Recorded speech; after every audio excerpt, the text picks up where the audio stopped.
Top 10 gospel artists in Africa. I want to be reading the list to you guys. I hope that a lot of people find a place to actually slot in their artists at a time like this. While some other persons will agree, some people will be controversial about this whole thing. But this is the list prepared from Afrobeat blog based on some statistics and some of the data we gathered. I'll be counting from number 10 down to number 1. Number 10 is Ntokozo Mbambo from South Africa. This artist is one of the biggest artists when it comes to gospel music in Africa. She has a lot of records to her name and she has a lot of awards to her name, and she got a lot of streams in 2023. We have to celebrate this person at a time like this. Number 9 is Kambwa from Kenya. She rose to fame in 2012 and she got a lot of awards and records to her name. She is a TV host also, and she is really immersed in gospel activism. Number 8 is Nathan Bassey. He is a Nigerian trumpeter and a gospel artist and a songwriter. This guy has a lot of credit to his name and he has actually impacted in the gospel music environment in Nigeria. We cannot really celebrate achievers and music artists in the gospel environment in Nigeria without talking about Nathaniel Bassey. Number 7, we have Tim Godfrey. Tim Godfrey is a special gospel artist in Nigeria. He has a lot of hits to his name, and this guy has really collaborated with international artists on a global scale and has achieved a lot of good feats in the industry. We have to give him number 7 on our list. Number 6, we have Sonny Badu. This guy is from Ghana. He's also a pastor, the founder of Rock Hill Church in Atlanta, USA. He has achieved a lot of good feats in the industry, has a lot of awards to his name and a lot of credit to his name. So we leave him on number 6 on our list. Number 5 is Joe Mito. This guy is a Ghanaian artist. He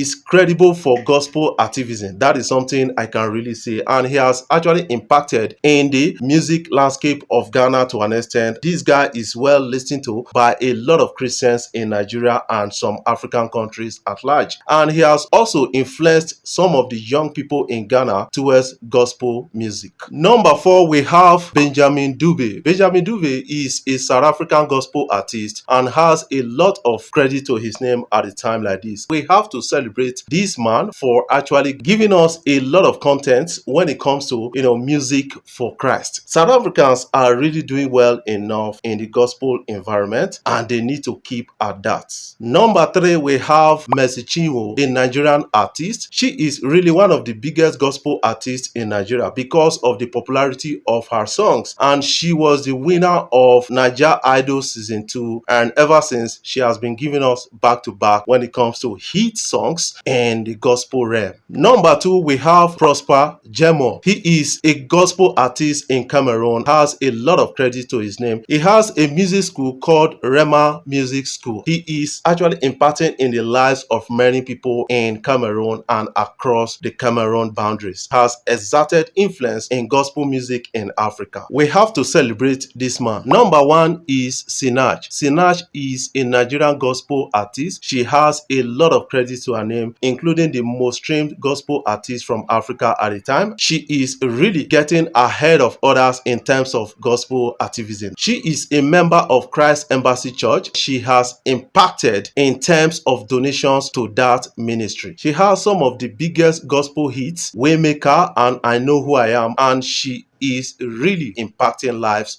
with this. On my list so far, what is your own take about this? I want you to put that in the comment section what you feel about my list. You can decide to rearrange and make your own submissions about the list. Guys, when it comes to economy, statistics about the economy, we should be careful with it, especially when it comes from the World Bank, IMF on Africa. That is something you need to understand. A lot of people don't really understand that there's a kind of policies going on at the World Bank, the IMF. That is why you see some kind of economic wars happening between big nations around the world, and we should be careful around this thing. China, US, and Russia, these countries are some of the biggest powers in this particular world we are living in, and they have economic war on Africa. That is something you need to understand at the time. China is really taking over African economy, while US is still interested because they have established a stake in the African economy. Russia Russia is coming in with their bricks, and that is what we need to understand at this. Somebody came out to say, you know what, South Africa, they have high buying power than Nigeria. When you talk about high buying power, yes, South Africa has it statistically. That is something you need to understand. Buying power depends on the attitude of the population. Let's take an example. Taking care of a woman by South Africa and taking care of a woman by a Nigerian, which one is better? That is many questions a lot of people are really not asking, because South African woman will tell you that, yes, I love a Nigerian man because they know how to take care of the ladies. And that is what is really choking a lot of people out there. Even in Ghana, they will tell you that, yes, we so much love Nigerian guys because they know how to take care of the ladies. Yet you guys are claiming that you have the high buying power. You need to understand and be careful with these statistics they are feeding you with.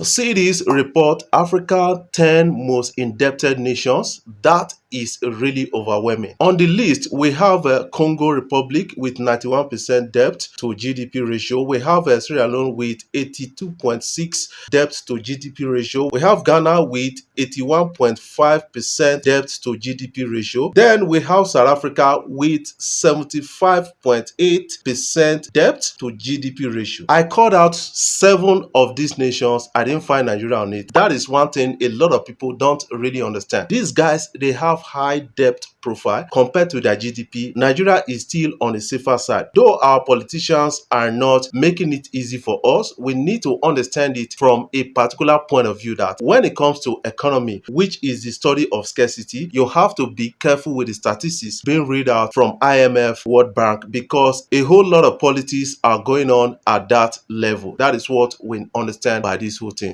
Thank God to the country like Canada finding a place in their heart to give to Africans, and a lot of Africans are taking Canada as their second home. I thank God for that country. But you need to understand that to an extent, when you talk about economy and politics, you have to be careful with the statistics you see online. A particular South African guy has been coming out to say, they have more buying power and all this. That is what they see on paper. What do they see on ground? Because South African women are really complaining that, yes, their men, they hardly spend on them, while Nigerian men are really spoiling them with a lot of things, a lot of gifts, and taking care of them. Another topic for another time. I will talk about it because they don't really understand this from a different point of view. What is your own take about this? I want you to leave that in the comment section. A lot of people need to actually understand that economy and politics, they go together. That is an international politics, and Africa is being kept down by these world powers. They are exploiting Africa to an extent. Making you feel good with the statistics you see online. Is it translating to what we're seeing on the ground? Remember that recently Ghana actually came out, their artists and a lot of stakeholders came out to say cost of data didn't allow their citizens to stream their songs. That